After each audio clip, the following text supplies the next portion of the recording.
G'day Blues fans and welcome to another edition of Blue Tubes In and Under.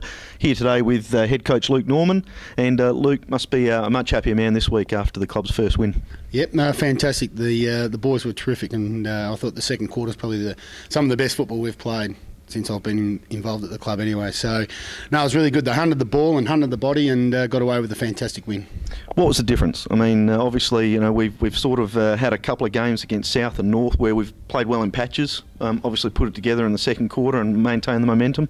Yeah, I thought against North we probably played 3 quarters of football, and you still got to play 4 quarters of football to win a game, and South we only played probably 20 minutes of football. So we knew that we were on the improve, and the boys knew that it was coming. We just had to keep working and just make sure our work rate was up, and we had to win that contested ball, and we did. We won a fair bit of that contested ball, which gave us first go at it. Luke, just quickly, a couple of your inclusions were really impressive. Young Jasper Pittard came in, and I thought after a bit of a shaky first quarter, he came good. Yep. And obviously, Big Planey kicking 4, and Jeremy Johncock, you would have been happy with him?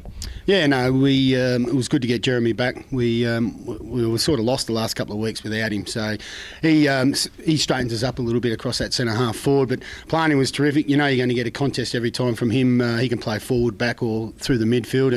And young Jasper Pittard, who's on the Port Powers list, he's a terrific kid. Got a great attitude, and I thought he started a little bit shaky, but he had a few nerves. He's only an 18-year-old kid, so I thought after quarter time he grew into the game, and by the end of the game he found a fair bit of the ball. And Luke, this week another home game, obviously at Unley against the Eagles. Have had a couple of wins to get started for the year.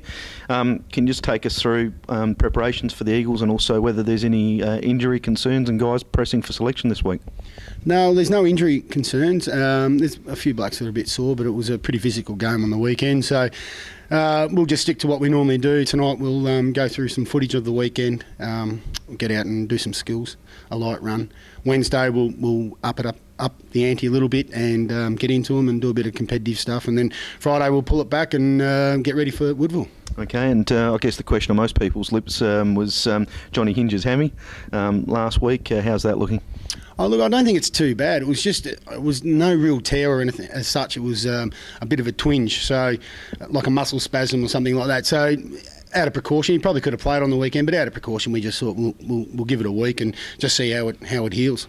And just in closing, mate, obviously this week, Chamber, I believe, is I think about 3 goals away from the club record goal kicking tally.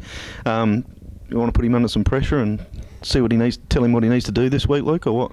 Well, he should have already kicked it by now, I reckon, if you go on his past 3 or 4 years. But look, Chambers just got to worry about playing his role and keep presenting when he needs to, and I'm sure the rest will happen for him. So there you go, boys and girls. Get out, obviously, here this Saturday to House Brothers Oval at 2:10. Hopefully the big fella here behind us will kick his record score, and the Blue Boys can get on and have another win. Thanks, Normo. Thanks, everyone. See you next week.